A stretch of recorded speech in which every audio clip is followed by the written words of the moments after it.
All right, hi you guys. This is biology, genes, and natural selection. So this is how we this is an intro into bio, into life, and then I mean we jump right into genes and natural selection. And I do this just so you get an idea of how these processes work, so that when we do talk about the chemical level of life and all this stuff with cells and stuff that's abstract and not, you don't see it every day, you can start to put the pieces together behind it. Like, how did this stuff arise, or how did this come to be the way it is? Because it's incredibly complex at a very, very small level. So anyways, get started. So what is biology, right?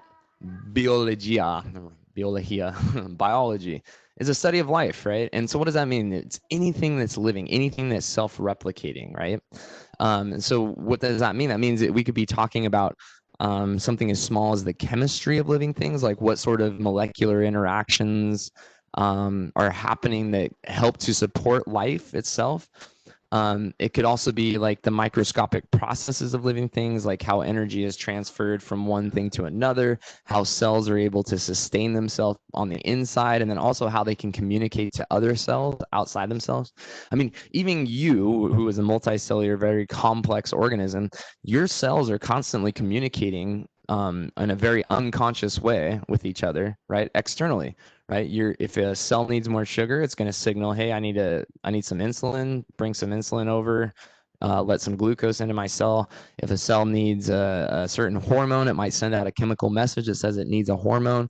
Another cell and part of your body receives that signal and sends out a hormone. So cells are communicating with themselves internally and externally. And then you also have, like, how do those cells in a multicellular organism, how do those cells organize each other? Sorry, that was distracting. How do those cells organize with each other into a tissue or an organ system or something that's working together for a common goal, right? And then you also have, on the level of the entire organism, how does that multicellular organism, like a human or a cat or a dog or a bird, right, or a reptile, how do they interact within their species, right? So how do humans interact with other humans? How do dogs interact with other dogs? How do cats interact with other cats, birds with other birds, right? That's a whole nother level of biology, social biology, right? And then how does that influence the survival and reproductive needs of the individual within that group, right, within that species? And then you also have interactions on the ecosystem and habitat level. How do humans interact with their environment and with cats and dogs and all the things that are living inside of it and stuff like that? And so there's all of these levels to life, right? All of these levels to biology, but the ones that we are going to focus on are the small ones, the chemistry and the microscopic processes. We're not going to look at tissues, organ systems. We're not going to look at animal behavior or anything like that, but we're going to look at the chemistry of things, and then how cells actually sustain themselves internally. That's the essence of this course. So it's kind of like a cell bio course, if you will. Okay, so what do all living things have in common? Well, we know that natural selection is this mechanism that has shaped life on this planet since the beginning, right? And so you have this picture of Earth here. It's all like cracked and um, it's like super hot, and you got volcanic eruptions and stuff like that. And so what are we talking about when we say the beginning of life on this planet? Well, the beginning of life was when the first unit of RNA, DNA came years later, right? But RNA started to self-replicate. How did this happen? We don't know. I need to just be very clear about that. We do not know how life actually started. We've been able to show through experimentation that we can create some biological molecules if we have the right constituent molecules and expose them to electricity and high energy things. We can start to order them into biological molecules, but we have never, in a lab, in an experiment, just by putting like primordial soup and exposing it to heat and energy, we've never been able to have life spontaneously start in any experiment that we've ever done. And so we don't know exactly how it happened. But if it does happen spontaneously, that means that there is an ordering principle in this universe that is beyond science, that is beyond the objective. It's hard to explain, but it's an ordering principle. So it's something that's able to organize and order molecules and make them self-replicating and improve upon themselves. That is a force, and it's a mysterious supernatural force that we cannot explain objectively in science. There's plenty of religious explanations for it, but we can't do it in the objective science world, right? And so something happened where these ordering molecules were able to self-replicate, and then that became life as we know it today. But how did it happen? Well, if you have RNA, which is a code for how to make a protein, and the proteins are the functional molecules, they're like the little robots inside a cell that make the cell do what it can do, right? Then what we know is that with mutation, small changes, and then where the environment selects out the better survivors and replicators from those situations, then you can have slow and gradual improvement over millions and billions of years. Okay? Also, so think mutations. So that's where a small change in the genome happens, right? That variation, and then you have competitive replication, right? So all of these individual cells are like that are competing with each other to make more copies of themselves, right? Reducing the inferior types, right? This creates a better replicating vessel. It creates and leaves more offspring behind with the same constituents as that replicating vessel, endowed with the same competitive attributes. And then you eventually get life on this planet. And so I actually do not like Richard Dawkins at all. I think he's an a-hole, but he does have some cool things to say. And so just because I don't like somebody doesn't mean they don't have something valuable to say. And he says, these are in you and me, body and mind, genes, right? Their preservation is the ultimate rationale for our existence.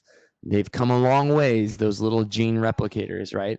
They go by the name of genes, and we are their survival machines. And that's a quote out of his book, The Selfish Gene, which is good, but I'm not, I don't know. It's Dawkins, dude, and he's kind of an a-hole. So anyways, variation is the key. The variance, you have to have variation, otherwise you cannot have life. Okay. Genotype. So here's some terminology for you guys, right? Genotype is a particular set of alleles that an individual carries. And you're like, okay, well, what's an allele? Well, an allele is a population-wide variation of a nucleotide sequence in the same gene. That's a mouthful, right? So we can say, let's back up a little bit and let's say, okay, what's a gene? Okay, because we've all heard of genes. A gene is a sequence of nucleotides that codes for a functional product. And nucleotides are just, that's the constituent building block of DNA is a nucleotide. It's that Gattaca, the Gattaca, that's the nucleotides. And so a sequence of those is a code, a gene that codes for a functional product, something like RNA or a protein or something like that. And if you have variations in that sequence of the GATTCAs, right, those variations were caused by mutation, and it makes a different variation of the gene, then that's where we get alleles. And so you have like a gene for, we all have genes for eyes, and it's the different variants of those genes that give us different colors of eyes, right? Brown eyes, blue eyes, that sort of stuff, okay? Phenotype. So genotype is the alleles somebody carries. The phenotype is the physical characteristics that are coded for in the genotype. So genotype is just a sequence of nucleotides, right? It's what alleles do you have? What sequences of nucleotides do you have? The phenotype is what is the physical product that is made from those alleles and from those genotypes, right? And what we call those generally is a trait. So you say, so this is where we're connecting the genotype and the phenotype. A genotype is what nucleotides, right? What codes do you have? The phenotype is what is the visible representation, the physical product of those codes. And so traits like eyes, hair, pants, are not eyes, hair, nose size, digestive ability, those kinds of things. Those are traits, right? But trait forms are the different variants produced by different alleles, right? So you could say like a trait, we all have eyes. The trait form you have is I have hazel eyes, right? That's the variant of that physical gene or of that gene. So blue, green, hazel, right? So the more various of the trait forms, right, the more variation in the alleles in that gene pool for that population, right? And that makes sense, right? So if you have a lot of people that look a lot differently, you can assume that they all have different alleles and that there's a lot of variation in their gene pool, right? So what is evolution? So what we say is evolution is a change in the frequency of any allele, right? Any variation in the population over generational time, okay? So evolution is the change in allele frequency over generational time. Okay. For who? So what are we talking about? Usually we talk about a species, right? So a group of potentially interbreeding organisms that produce viable offspring. Yeah, that's a species. A population is just a subset of a species, right, that are exposed to the same geographical or the same environmental conditions, right? So your environment is everything outside of you. If you have a species that's living in like northern Africa and a species that's living in northern Europe, even though they're the same species, those two different populations are exposed to a variety of different environments, and so they're actually exposed to different selective conditions, and so they may have different allele frequencies in their population. If certain varieties or alleles can handle those environments better, you might see more of those in those populations, right? So evolution is just a change in those frequencies over generational time. That's it. So how do we estimate allele frequencies? Well, we have to go out into the population and we sample as many organisms as possible, and then we genotype them. So we sequence their DNA and we see what alleles they have. And when we just count the alleles and we say, okay, well, out of the 100 individuals we sampled, 80 of them have the red allele, and then 20 of them have the blue allele. That's allele frequencies, right? 80 out of 100 have this, and 20 out of 100 have that one.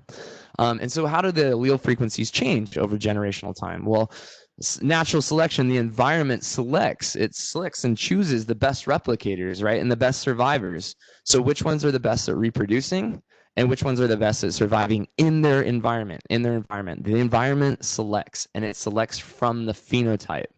Natural selection acts directly on the physical characteristics. Natural selection doesn't give a crap about what genotype you have. It doesn't care if you have an allele that's good for the environment. It only cares if that allele is expressed and is able to help you in a physical way survive and out reproduce other individuals, right? So natural selection, the environment directly acts upon the physical characteristics of an individual, right? And the environment, it plays the largest role because the environment is constantly changing, right? We know there's climate change, weather change, season changes, right? Tide changes, moon cycle changes, right? The environment is constantly shifting. Invasive species come in, new immigrants from other countries come in, everything is changing. And so it's constantly pushing and pulling the direction of evolution as we move forward.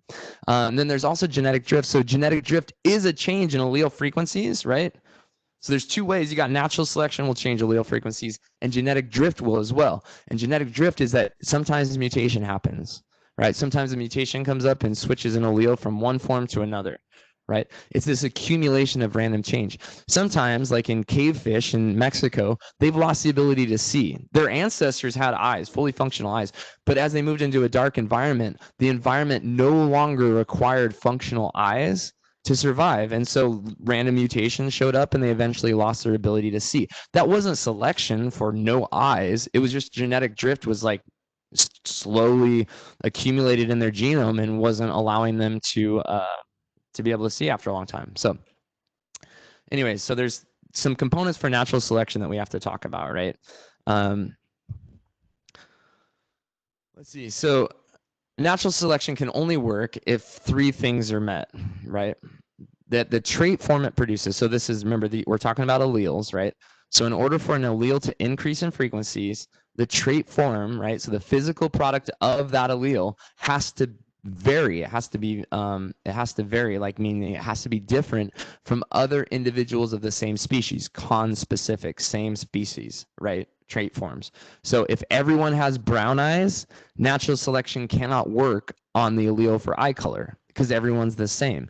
You have to have a blue-eyed allele show up in order to distinguish that individual from the background of other individuals, right? So it has to be varied, okay? So alleles that code for phenotypes must be variable.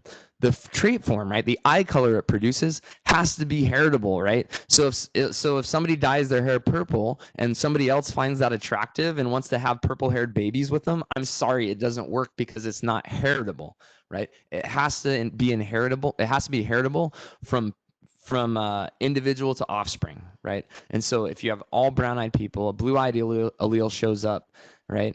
That's variance, right? That's variation. That variation has to be heritable. That blue-eyed person has to be able to have blue-eyed children, right? In order for that allele to increase in frequencies, okay? The trait form, the blue-eyed allele it produces must provide the individual that's carrying it around with a different amount of survival and a different amount of reproductive success as other individuals of the same species. Meaning, I have to, if I'm that blue-eyed person in the sea of brown-eyed people, right? That means that that blue-eyed trait has to provide me with the ability to either out-survive other individuals that have brown eyes, right? Maybe tigers only eat brown-eyed people, right? Or it helps me out-reproduce them. I just make more offspring than they do, and so I leave behind more copies of my alleles, and so that allele increases in frequencies, right? And so it's variable, heritable, and fitness. Fitness is the differential survival and reproduction of individuals, right? Differential survival and reproduction. So that's variable, heritable, fitness, and that's natural selection. So that gives us this introduction into when we start looking at the chemical components of life, right? Remember that all of these processes, all of the enzyme reactions that are happening, the energy transfers, all of this stuff was guided by this idea that somewhere along the line in all these processes, there was a new variation that showed up through mutation.